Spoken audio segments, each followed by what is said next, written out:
Welcome, welcome. I have a topic that is near and dear to my heart because I have been there. We've all been there at some point. And this is about how do you have a successful price increase when you know that you've been thinking about it, raising your rates, and it is finally time to get it done.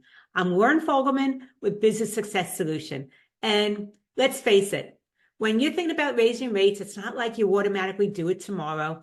It is something that you're looking at, you're contemplating, maybe you're doing some research, you're losing some sleep over it. You're wondering what the fallout will be. Will you be losing all your clients if you tell them that you're increasing your rates because you feel that they're all price sensitive? So those are some of the things that go through our mind before we actually implement that raising rates, the price increase. So I'm going to share 6 steps as to what to do when you're ready to tell your clients about your new rates.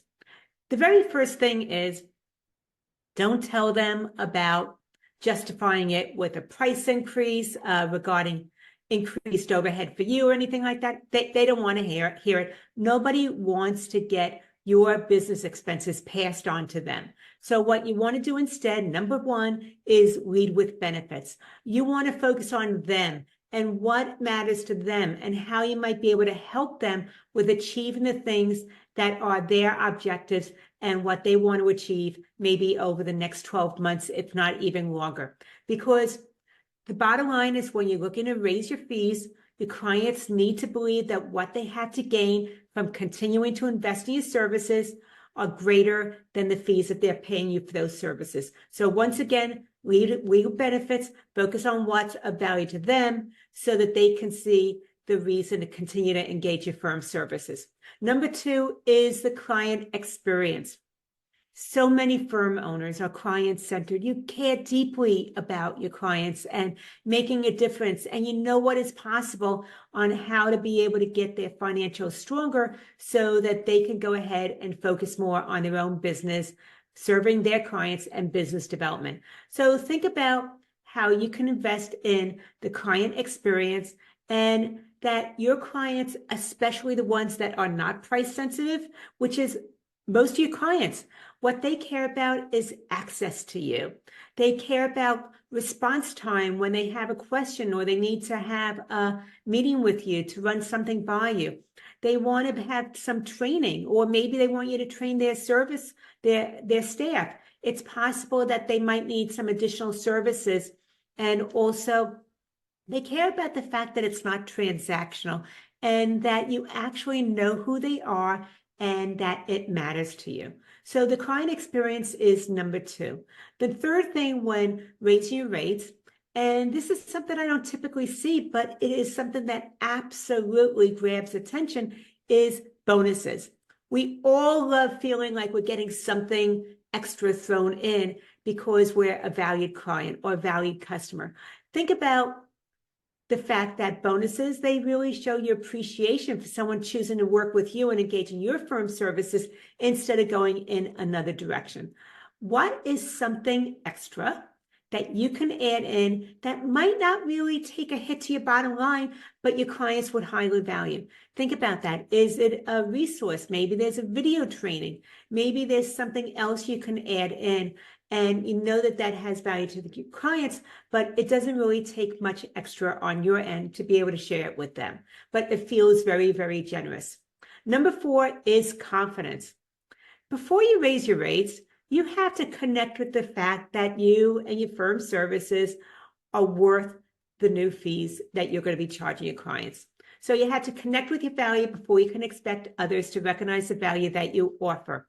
And what you really want to do is recognize that, yes, there are some people that will question your fee increase.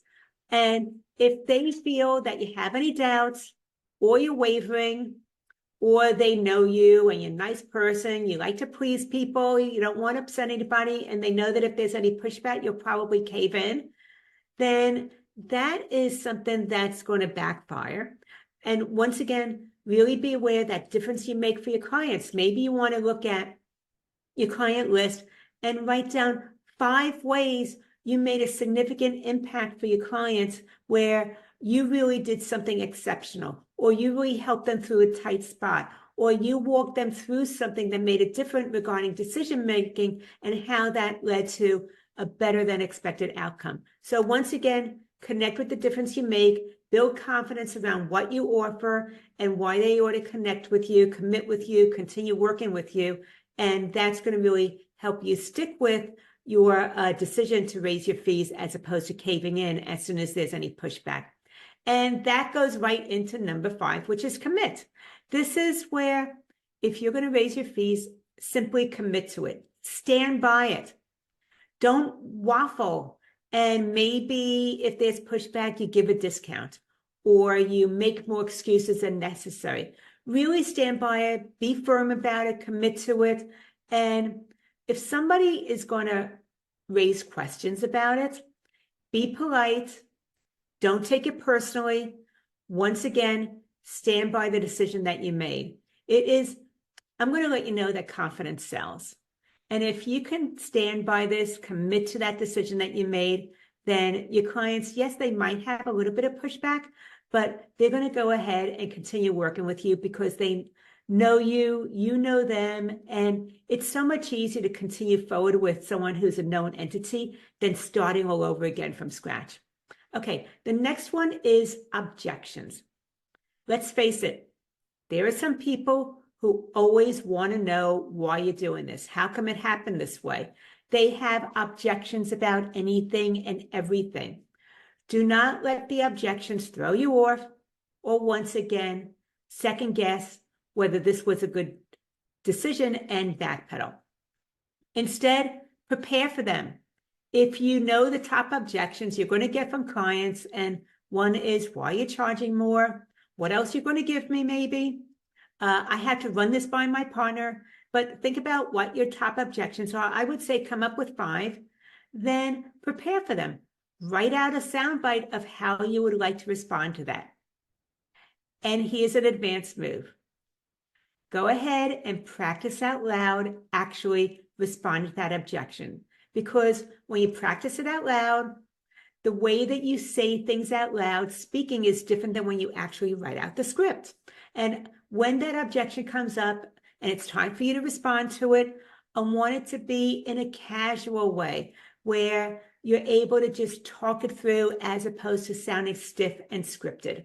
So once again, know the top 5 objections you might get. Write out that soundbite and then do a dress rehearsal and practice it out loud so that when it actually comes up, you can just go ahead and speak in a conversational manner instead of getting all flustered and caught off guard and your client knows that you're really nervous. Okay, and then the last one, this is like a bonus one that I'm throwing in there, is positive expectations.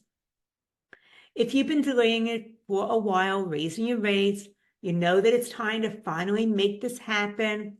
There's no better time than right now. Then, yes, there are some clients that might not like it at first. Let's agree, none of us like it when we know that there's going to be a price increase that we have to pay for. But I want to let you know, if you're client-centered, you've been investing in your client, and you haven't touched your fees for quite a while, they know that they've been getting a great deal, and it's time to correct that. And a lot of them have been just waiting for you to make this happen. So I want to say, do it. The majority of clients, especially when you have a client-centered relationship as opposed to a transactional one, they will stick with you. They will pay your new fees, and they know that you are going above and beyond, that you have their best interests in heart. Anyway, those are the steps when sharing with your clients about your new rates: is lead with benefits, invest in the client experience, give some bonuses, shows gratitude and appreciation, have confidence, commit to your new prices, prepare for objections, and the bonus one, number 7, is come to this following through with positive expectations that the clients that really value you, that you love, will stay with you, and that the ones that probably you secretly wish they would go away, they might go away, and you'll end up still being able to earn more. It might even free up some of your time, which lets you devote more time to your current clients who highly value you, maybe focus on some business development, or get back some of your free time without taking a hit to your bank account. I'm just going to say, if you've been thinking about it, once again, do it. Now's the best time for you to do this. I believe that you can make this happen and you will get better results than expected. And after you do it, you will wonder why you waited so long. So if that interests you, then why don't you go ahead and grab my Raise Your Rates calculator to be able to start removing the pricing guesswork and know where your rates ought to be. That is at businesssuccesssolution.com/calculator. Once again, it's my Raise Your Rates calculator, so you remove the pricing guesswork at businesssuccesssolution.com/calculator. Let me know what you think about this, reshare, give me some feedback as to what resonated with you, what you took away, what you're doing to be able to get your prices up so they reflect the value that you deliver to your clients. Lauren Fogelman, Business Success Solution, showing accounting professionals how to double their income working half the time.